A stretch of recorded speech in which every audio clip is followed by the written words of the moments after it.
শিলচর জয়ন্তিয়া সড়কের দুরবস্থা অব্যাহত। সামান্য বৃষ্টিতেই কাদায় পরিণত হচ্ছে এই গুরুত্বপূর্ণ সড়ক, বিশেষ করে বিহাড়া বাজার সংলগ্ন এলাকায়। আসামমালা প্রকল্পে নির্মাণাধীন এই রাস্তা এখন স্থানীয়দের কাছে এক দুঃস্বপ্ন। প্রতিদিন দুর্ঘটনা, যানজট ও দুর্ভোগে ভুগছেন যাত্রীরা। আজ সকালেও পাথর বোঝাই একটি ট্রাক উল্টে যায় রাস্তায়। স্থানীয়দের অভিযোগ, 1 বছর আগে মাটি ফেলে রাস্তার কাজ শুরু হলেও এখনো পর্যন্ত নেই কোনো টেকসই সংস্কার। ব্যবহার করা হচ্ছে নিম্নমানের সামগ্রী, পাতলা রড। একের পর এক দুর্ঘটনা ও অনিয়ম সত্ত্বেও প্রশাসনের পক্ষ থেকে নেই কার্যকর কোনো পদক্ষেপ। ক্ষুব্ধ এলাকাবাসী মুখ্যমন্ত্রী ও জেলা শাসকের হস্তক্ষেপ দাবি করেছেন। অবিলম্বে রাস্তা সংস্কারের আর্জি জানিয়েছেন। ব্যুরো রিপোর্ট, আমার সোনার কালীগঞ্জ। আপনার নাম কি? রত্নময় চক্রবর্তী। আপনার গ্রামের নামটা? বিহারা বাজার। আচ্ছা, আপনার এখানে কি অসুবিধা আছে? রাস্তাঘাটের অসুবিধা, জয়ন্তিয়া সড়কের যে দুরবস্থা।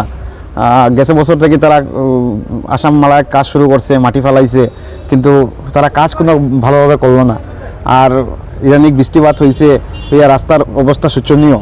একটা বাচ্চা কাচ্চা স্কুল যার, কিন্তু মানে সুস্থভাবে যাইতে পারেন না। ইভেন কালভার্ট ইদানিক তারা আমার বাড়ির সামনে, শিবটিলা বাড়ির সামনে একটা স্টার্ট করছে। এই ইদানিক তারা বর্ষার সময় তারা মনে পড়ছে যে ওখান তারা কালভার্টটা স্টার্ট করার, আস্তে শুকনা রয়ে গেছে, কিন্তু তখন তারা কালভার্ট স্টার্ট করছে না। কিন্তু এই কালভার্টের সামনে এমন দুরবস্থা, মানে একটা স্টুডেন্ট বা কেউ অসুস্থ হইলেও যাওয়া ক্ষমতা নাই। আজকে একটা দুর্ঘটনা হয়েছে আমার বাড়ির সামনে। একটা মানে কি দুর্ঘটনা হয়েছে? টিপার একটা পাল্টি মারছে, ডিউ টু কারণে এই রাস্তার কারণে। কোনো আহত না, আহত কিছু হয়েছে না, কিন্তু এরকম ঘটনা হয়নি? প্রায় হয়। আমরা স্কুলে যাইতাম বা বাচ্চারা স্কুলে যাইতো, একটা জ্যোতিষা হাই স্কুল আছে, এখানে 1800 স্টুডেন্ট আছে। এই রাস্তা দিয়েই সব আসা যাওয়া করে, কিন্তু জানি না আসামমালার যারা কাজ করে তারা চোখে পড়ে না এই অবস্থা যে বিহারা বাজারের জয়ন্তিয়া সড়কের আধা হাঁটু পেক এখানের মধ্যে। আচ্ছা, এখানে একটা অভিযোগ আছে যে কালভার্ট যেটা হয়, কালভার্টের যে কাজটা এক সেকেন্ড।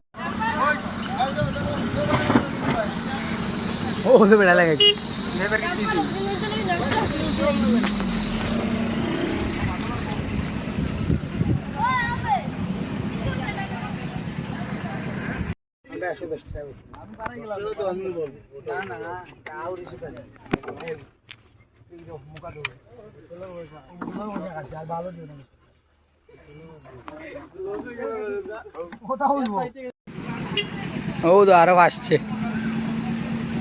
ನಾರಾಯಣ